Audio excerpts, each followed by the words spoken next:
chapter 18. So if you've got your Bibles open with me to those passages. I really enjoy looking at the story of Paul and seeing what he got up to. In Acts 17, he's on his second missionary journey. In Acts 17, Acts 18, he travels to quite a number of different places. We see him preaching, we see him ministering, we see him doing various different things.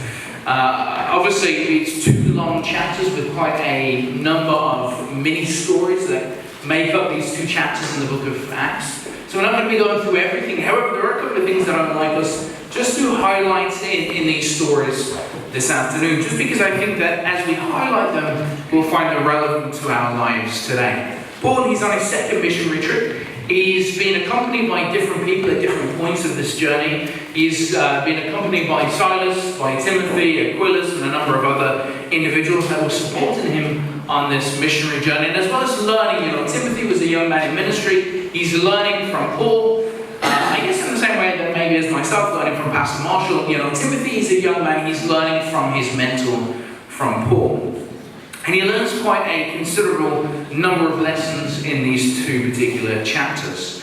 So in Genesis, Acts chapter 17 and verse 1, let's start there. It says, "Now when they passed through Amphipolis and Apollonia, they came to Thessalonica, where there was a synagogue of the Jews. Then Paul, as his custom was, went into them, and for 3 Sabbaths reasoned with them from the Scriptures, explaining and demonstrating that the Christ had to suffer and rise again from the dead, and saying, 'This Jesus, whom I preach to you, is the Christ.'" Paul here is beginning his journey in Thessalonica. He's traveled through a couple of places, and as his custom was, he's gone into the synagogue to reason with the Jews. In other places later on in Acts 17 and 18, he also visits the synagogue to also reason with Gentiles as well. He's not just ministering to those that are of a Jewish faith or a Jewish background, but he's also ministering to non-Jews as well. It's quite interesting. This is now several weeks, several months, maybe a few years after Jesus has been crucified on the cross. For some they interpret the cross as a time in which the law was done away with, the Sabbath was done away with, and yet we see here Paul in the beginning of the New Testament church still keeping the Sabbath, still coming together with the other believers for corporate worship on the Sabbath. In our lesson we've been talking about worshiping God, and I really appreciated Sabbath school this morning as we're asking those questions on what does it mean to worship, how do we worship. I really appreciated the interactiveness of Sabbath school this morning for sure. But here they were together for corporate worship. This is after supposedly the laws were done away with on the cross, but here we see the Sabbath still being held tightly to the early Christian church. And he's there and he preaches that Jesus, whom I preach to you, is the Christ. Verse 4, "And some were persuaded, of a great multitude of the devout Greeks, and not a few of the leading women joined Paul and Silas." He preaches, he ministers, some were converted, some were not. Some were persuaded, and some were not. However, as he's here ministering in Thessalonica, there are a few that weren't very happy with what he's doing. In verse 5, "But the Jews who were not persuaded, becoming envious, took some of the evil men from the marketplace, and gathering a mob, set all the city in uproar, and attacked the house of Jason, and sought to bring them out to the people." As Paul here is ministering, as he's here centered in the will of God, there were people that were unhappy, there were people that came to attack. Some of the Jews, they became envious. Maybe envious of his stature, maybe envious of his following, maybe envious of his gifts, of his skills, of his talents. They become envious and they find some evil men to come and attack Paul and the others and bring them out from Jason's house to come and cause pain and suffering. These men, they weren't here to give Paul and the others a pat on the back. They weren't here to shake their hands and to offer a word of encouragement. They weren't here to uplift or uplift Paul and the other believers, but instead they're here to tear down, to bring pain, to bring suffering, maybe even to cause death to Paul and the others. You see, when you are centered in the will of God, when you are doing ministry for God, you will find yourself in the same position as Paul. You will find yourself being attacked by evil men, maybe evil women as well. You see, the devil doesn't like it when we're doing the will of God. The devil doesn't like it when we do ministry in whatever capacity that may be. You know, today we've ordained a new elder, a couple of new deaconesses, and as they experience ministry in this capacity, they will find themselves being attacked by the devil when they're trying to stand strong for God. Maybe for us, as we've ministered with the children or the teenagers, the young adults, we've ministered in Pathfinders or in Adventurers, we've ministered as elders, as Sabbath school teachers, we've ministered as a deacon, as a deaconess, and whatever capacity we found ourselves ministering, as we're doing so, we find ourselves under attack from the devil.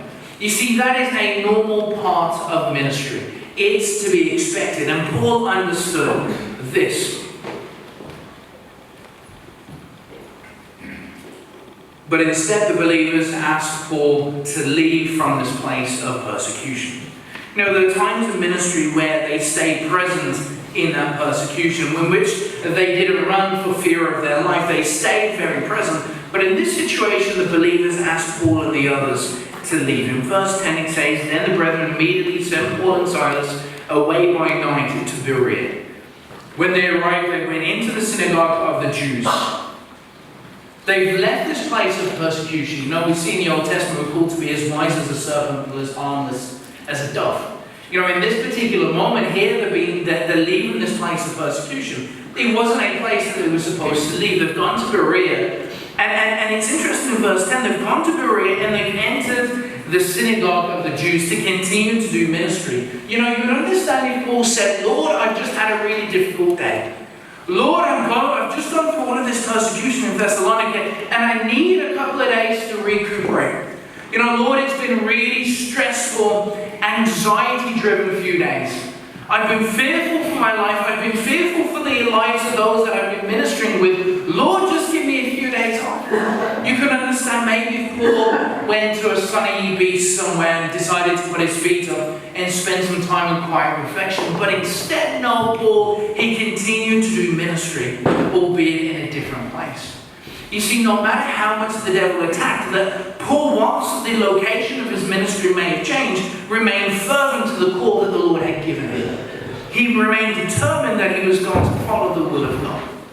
And here, as his ministry in Berea, verse 11 tells us, these were more fair-minded than those in Thessalonica, in that they received the word with all readiness and searched the scriptures daily to find out whether these things were so. You know, there are times when we do evangelism and it feels like we're in Berea. There are other times where it feels like we're in Thessalonica. There are times when we do evangelism where people listen to the gospel and they accept it. And yet there are other times where we do ministry and evangelism and people don't want to listen. Paul had this experience in Berea and Thessalonica. He's had two very different experiences. You know, when we're young and maybe for children or teenagers or maybe as adults, we create bucket lists of things that we'd like to do in life. You know, we'd like to go on holidays and we'd like to have a certain type of house and we'd like to have a certain type of car to drive and we want to have a certain amount of money in our bank and we want to climb the biggest mountain in the world and we want to go on a hot air balloon and we want to jump out of planes and we want to bungee jump. We want to do all of these crazy things. We make a list of things that we want to do in life. But I tell you what isn't ever on anybody's bucket list. It's never that I want to experience persecution for Jesus. Nobody writes on their bucket list, "Lord, give me an experience in Thessalonica." Nobody asks for that.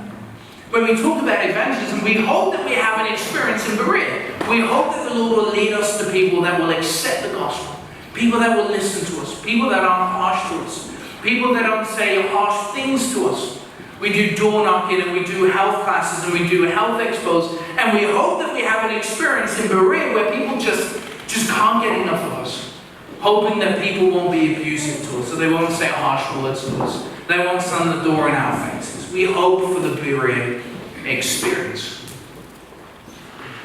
And these people accepted the gospel readily.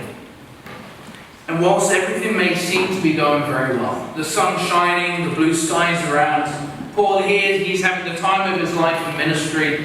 People are accepting Bible studies, they're accepting the appeals to give their life to Jesus. You know, everything is hunky-dory, but then things take a turn for the worst.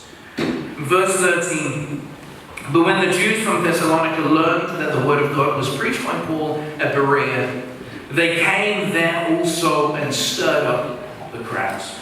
When you are centered in the will of God, you will find that persecution just follows you. Pain will follow you. Suffering will follow you. When you're doing the will of God, the devil is never happy about it. And you will always find evil men and evil women to make your life difficult, to make your life a challenge, to make evangelism and ministry hard work, so much so that you just want to take some time off and maybe take a step back. The devil will do everything to discourage you from ministry. In verse 14, Paul leaves, but Silas and Timothy remain. Again, he's been as wise as a serpent, but as harmless as a dove. He's leaving this place of ministry, not to start ministry, but instead he's moving to a different place to continue to do ministry. But Paul understood this. Paul understood that when you are doing ministry for God, you will face yourself in trials and tribulations. You will experience persecution. He got this. He understood this. He internalized it, and he tried to teach it to the other believers as well. You know, when writing the epistle 2 Timothy, when writing Paul to Timothy, he said, yes, and all who desire to live godly in Christ Jesus will suffer persecution. He tried to show Timothy in lifestyle that when you do ministry, you're going to suffer persecution. But in case Timothy didn't quite get it, in case a penny hadn't dropped, in case a light bulb moment he hadn't experienced it, in case of all of this, he writes to Timothy and he says, you will experience persecution. Jesus got this as well. In the Gospel of John chapter 15, Jesus says, if the world hates you, you know that it hated me before it hated you. Jesus says that if you follow me, if you do ministry, people will hate you. Paul understood this. Timothy understood this. Jesus understood this. Peter understood this when he wrote in 1 Peter 4, beloved, do not think it strange concerning the fiery trials which is to try you, as though some strange thing happened to you. But rejoice to the extent that you partake of Christ's sufferings, that when his glory is revealed, you may also be glad with exceeding joy. If you are reproached for the name of Christ, blessed are you. Peter's like, if you experience persecution and you're wondering why this is going on, you're missing a trick here in your Christian experience. He said, don't think it's strange. Accept that it's commonplace in that Christian experience. Accept that it's going to take place. You see, your family will make snide comments about you for your faith. Your work colleagues will laugh because you missed that work party on that Friday evening. Your friends will mock you because you missed that house party on that Saturday afternoon. You missed this experience or that experience because instead you decided to follow God and be obedient to his word. People will say and will do things to discourage you. But the thing is, Satan's ploys are no match for the Savior's power. As you experience this, there's hope. You see, if I finish my sermon right now, if I close my Bible and I sat down right now, let's be honest, it's pretty doom and gloom. Like everything that I've said so far isn't good news. It's not something that you wake up in the morning hoping to hear. You know, some of us, we have different Bible journals and devotionals, or maybe we follow different Instagram pages and we get these words of encouragement. Or we have bookmarks and it's got a really nice quote from somebody who said something really encouraging, and we try to start our day in a positive way. We put around us positive people that are going to build us up and encourage us. We don't start the day by focusing on the negatives. We hope not, at least. But if we were to stop the sermon now, it just seems like it's all doom and gloom. But the reason why Paul was able to continue to do ministry was because of the very person that he was ministering about. He was able to continue to preach because of the very person that he was preaching about. And that's where we get the hope. You know, in Acts, I keep saying Genesis, in Acts chapter 17 and Acts 18, in these two chapters, 4 times Paul preaches Jesus being the Christ. 4 times to a Jewish audience, he preaches that Jesus is the Christ, the anointed one. Now, we don't know exactly what his sermon was. He's really quite succinct the summary about what he preaches. But maybe he looks at the Old Testament prophecies, of how the prophecies point forward to the Christ being born in Bethlehem, that he would experience this, and that, there are some estimates say there are about 300 Old Testament prophecies in which Jesus fulfilled in his life. Maybe that was Paul's sermon. Maybe he would take 10 of these prophecies and preach it to this audience, and take another 5 or 6 and preach it to another audience. But whatever he preached that Jesus was the Christ. In Acts 17 and verse 3, this Jesus whom I preach to you is the Christ. In verse 17 and verse 18, therefore he reasoned in the synagogue with the Jews and with the Gentile worshippers, and in the marketplace daily with those who happened to be there. Then certain Epicurean and Stoic philosophers encountered him and said, what does this babbler say to us? Others said, he seems to be a proclaimer of foreign gods because he preached to them Jesus and the resurrection. In Acts 18 and verse 5, when Silas and Timothy had come to Macedonia, Paul was compelled by the Spirit and testified to the Jews that Jesus is the Christ. In verse 28, for he vigorously refuted the Jews publicly, showing from the Scriptures that Jesus is the Christ. He repeated this sermon over and over and over and over again. When we see in Scripture something repeated, we know that it's done for emphasis. Before Jesus said something really quite profound, he would sometimes say, verily, verily, I say unto you. And you knew that whatever Jesus said next was going to be pretty significant. There are other times in Scriptures things are repeated for emphasis. Here, it's repeated for emphasis that Jesus is the Christ. You see, when Paul preached to a Jewish audience, he preached that Jesus was the anointed one. However, in Acts 17, we don't have time to go through it in too much detail. But he preaches at Mars Hill. In verse 19, he's brought to Areopagus. Areopagus is the Latin for, is Latin, and the Greek translation is Mars Hill. You have various magistrates. I had 9 magistrates that sat at a council called Solon. They would do various different judicial matters, or deal with various different judicial matters. But they would also sit there and discuss different philosophical ideas, new ideas. They were academics, they were theologians, they were educated individuals. When he went and preached to Mars Hill is now based in Greece. He's not preaching now to individuals of a Jewish background. Instead, he's preaching to Epicureans. He's preaching to Stoics and other people that come from a Greek mindset. But instead, when he preaches to these, he takes a different approach in his sermon. He doesn't preach that Jesus is the Christ. Instead, he looks back at the past, he looks at the present, he looks forwards in his sermon. He looks back at the past, that God was the creator, your unknown God that you serve is the creator. He looks at the present, what God wants you to do right now. He looks at the future, etc., etc. He preaches a different sermon. You see, Paul, my point that I'm trying to make is Paul contextualized the gospel. You see, the gospel never changed by how he packaged it. It did, depending on his audience. Now, we do that. Now, we have our adult Sabbath school class, but we package the adult Sabbath school class differently for our children. Our children study something, they study the same gospel, but it's packaged very differently. It's not as technical. There are additional images and diagrams to help illustrate some of these Bible stories, but we package it differently for them as we do for us as adults. The gospel remains the same, but we do so based on age, but we also do it based on culture. Now, I've made this mistake once before, in that I was ministering in an African majority church. Most of the brethren were Zimbabwean, some were from other African nations. And I used a sermon illustration that, having preached it in an English majority church, everybody would have got it.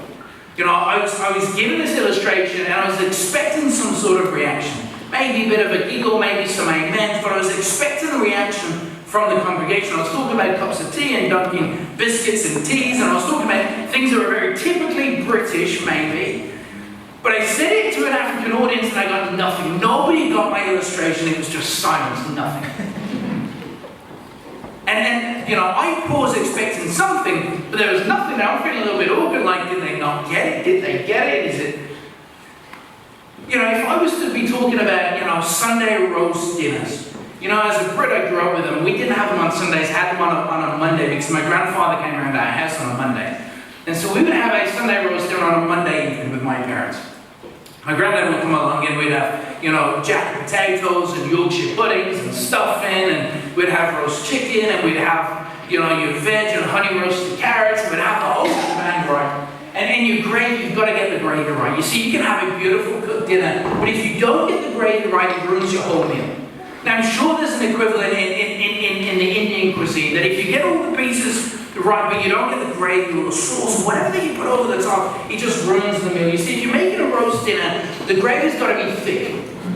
If you go to an English person, they give you gravy and it's thin and it's runny, they're not really a British person, they're just in disguise. They're a sheep in wolf's clothes, don't believe them. Oh, a wolf in sheep's clothes, I should say. They're not really British because the gravy's got to be thick. And you see,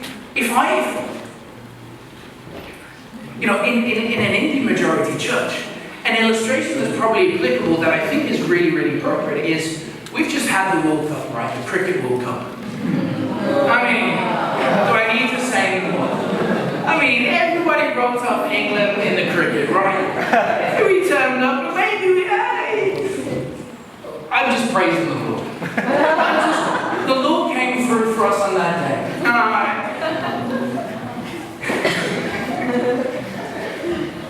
You see, when Jesus tried to teach, he used parables, he used stories that he knew his audience would understand. Now, some theologians believe that when Jesus told the parable about, you've got to take out the speck, take out the log out of your own eye before you take out the speck in somebody else's eye. You know that when Jesus said that? Some believe that when Jesus said that, it would have been quite humorous for his audience, and that his audience may have laughed from it. He was a play on words in the Greek that he was saying to his audience, but his audience would have understood. Now you say that to us today, and if Jesus was intending to add a little bit of humor into his sermon, that illustration wouldn't work here, because we wouldn't get it. Because we didn't live 2,000 years ago, we don't share that same culture, that same language, we don't get it. So we package the gospel, we use illustrations and examples that help people to understand the gospel more readily. The gospel doesn't change, but we contextualize it, we package it in a way in which your audience may do. We don't want to be like passing trains. There's no point in me communicating something if you don't understand anything I say. Imagine if I came to India, if I went to India and I preached a sermon in English and nobody could understand English.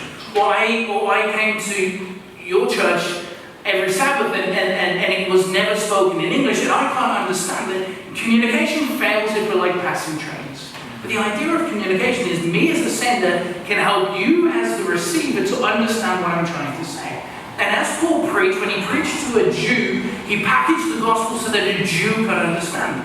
But when he preached to a Greek person, he packaged it differently so that a Greek individual could understand it. If Paul was alive today, he probably would use different illustrations. He'd probably talk about Love Island, and he'd talk about Britain's Got Talent, and he'd talk about the Premier League starting yesterday with Liverpool, and he'd talk about the Cricket World Cup that just took place, and he'd talk about all these other things on Instagram and Facebook and Snapchat, and he'd talk about things that we understand. He would contextualize the gospel. The challenge is always we don't want to water down the gospel.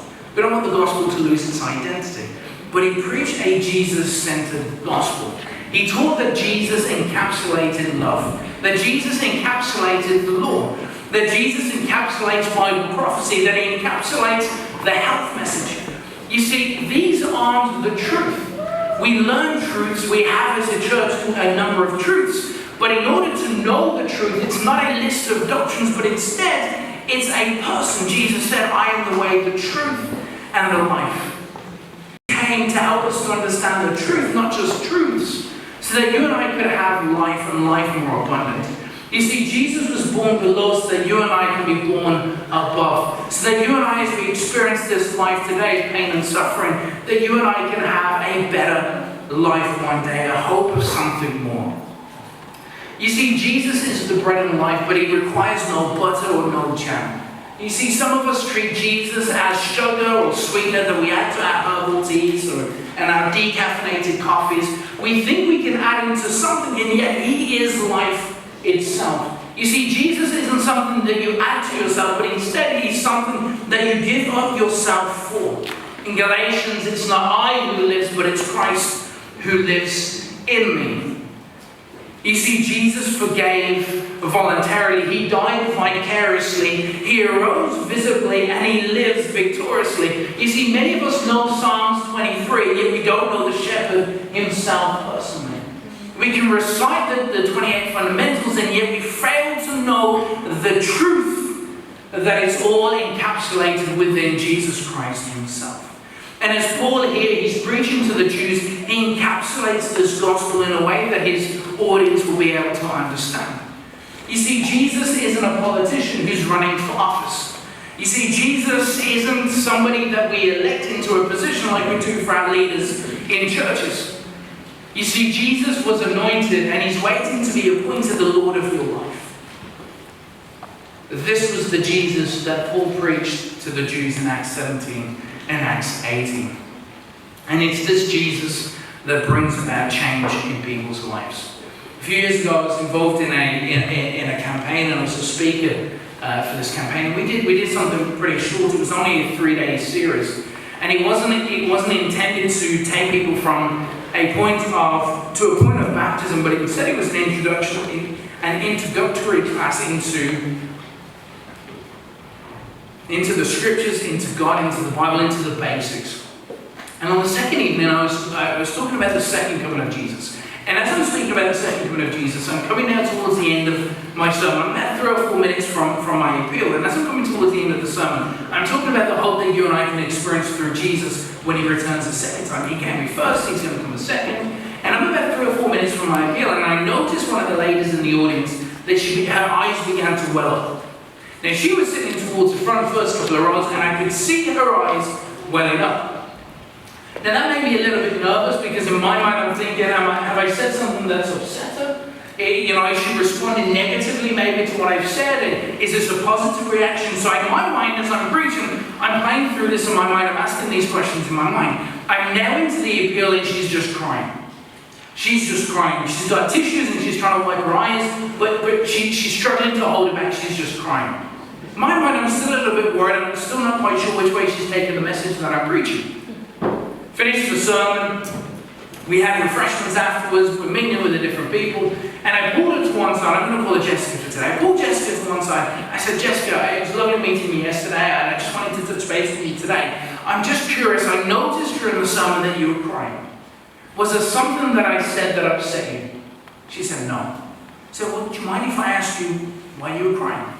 She said, it was when you were telling me about what Jesus did for me and the love that he has for me, it just brought me to tears. As she listened to the gospel, the love that was shown by Jesus on Calvary, it was what caused her to cry. Now, not everybody cries in moments like this. Some people hear the gospel and most people don't cry, right? Some people are, I'm a tough man, I never cry anyway, very macho man type of, And some people don't cry in general anyway, but Jessica, as she heard the gospel, it brought her to tears as she understood the love of God in her life. You see, when we fail to preach Jesus to people in the community, we're missing the point of why we're here in the first place. You see, a church that is here just serving themselves is really not doing much. A church that isn't reaching out is passing out. A Christian that isn't reaching out is passing out also. If you aren't sharing your faith, maybe it's time to reflect on your own and on our own spiritual condition. You see, the purpose of why we're here is to share this Jesus that Paul preached so readily with our community that we live in. Now, that can be a geographical community around this particular church, or it's around your particular home, or within your sphere of influence, because I know that, or I hope that all your friends aren't just Adventists. Because if we're only putting out around ourselves Adventists, then we need to really probably branch out and befriend other people as well. But the purpose of why we're here is to share Jesus, because Jesus can bring hope to people's lives. Jesus is the one and only one that can bring change in somebody's life. You see, as Paul was contextualizing the gospel, he fulfilled what he taught when he said to become all things to all men. He fulfilled that. He exemplified that as he taught Jesus differently based on his audience. You see, church, if we're not centered around the mission of what God has called us to do, we might as well close the doors and go home today. You see, there are other social clubs that you can be part of that are less restricted than being part of this church. You can go be part of a social club somewhere else where you don't have to give 10% of your income to the church. Go be part of a different social club where you've got more money in your back pocket. Because the reason why we're here is beyond just being a social club. It's to be here for a reason, and that reason is the community in which we're called to serve. You see, we weren't called to have great educations. We weren't called to have really nice homes and really nice cars, albeit these things aren't wrong in and of themselves. But when we make them the focus in our lives and not Him and the mission that He's called for us to live out, we're missing the point in our Christian lives. If we're not reaching out, it's probably because spiritually we've passed out. And maybe it's time to go back to Jesus, the bread of life, the water of life, to refresh us, to renew us, to reinvigorate us, and to get us ready to do evangelism and ministry all over again. Now, some other time we can talk about how we do ministry and how we do evangelism, because that is such a huge subject and a huge topic. But to make it very simple, it's just all about taking our faith and just telling that to somebody else. Just sharing that with somebody else. My challenge for us, I challenge the kids today to spend some more time every single day, 5 minutes every day, reading their Bibles. But I want to challenge us adults as well. Because church isn't a passive experience. Church is a place where we come to be renewed and to go out and do something. So I've got a challenge for each of us today. This isn't a challenge for me or for Pastor. This isn't a challenge for just for the elders or for the Sabbath school teachers. This is a challenge for each of us. And that challenge is that we find at least one person this week that we can share the gospel of Jesus with. That can be a simple conversation for a minute or so. That can be simply telling somebody that you go to church on Sabbath. It can be simply telling somebody about something that you've read in your Sabbath school lesson this week. But challenge yourself to find somebody this week that you can share your faith with. That's not expecting them to come to church next week. Don't expect them to be ready for baptism 2 weeks later. We're not that far down the journey, but instead right now it's just share your faith with somebody, and that's my challenge and that's your challenge this week. And as we do so and package that for our audience, we'll be fulfilling that calling to become all things to all men so that we may win some. Amen. Amen. Thank you for your Son in particular. Your Son who went to Calvary for each of us here today. Lord, that Son that Paul preached to the Jews, he also preached to the Greeks. But he contextualized the gospel dependent on his audience. But despite whatever may have been going on in his life, despite the persecution, despite the bombardments, despite the trials, despite the tribulations, he remained fervent to that. And I pray, Lord, that that will be each of our experience. That each of us will have the wisdom to be able to package the gospel differently based on the audience that we're speaking to, based on the person that we may be speaking to. But I pray that you challenge each of us, Lord, in our lives to live a life like Paul, to make opportunities, to take opportunities, to share them with somebody else. Father, give us a mission-minded life, a mission-minded mindset in which we will reach out to people each and every single day. That we don't leave it to the Sabbath afternoon for a couple of hours, or to leave it to this, or to leave it to that, to leave it to somebody else or someone else, but instead to take up that calling for ourselves. Invigorate us, Lord. Bless us, challenge us, draw us closer to you each and every single day, we pray. In Jesus' name. Amen.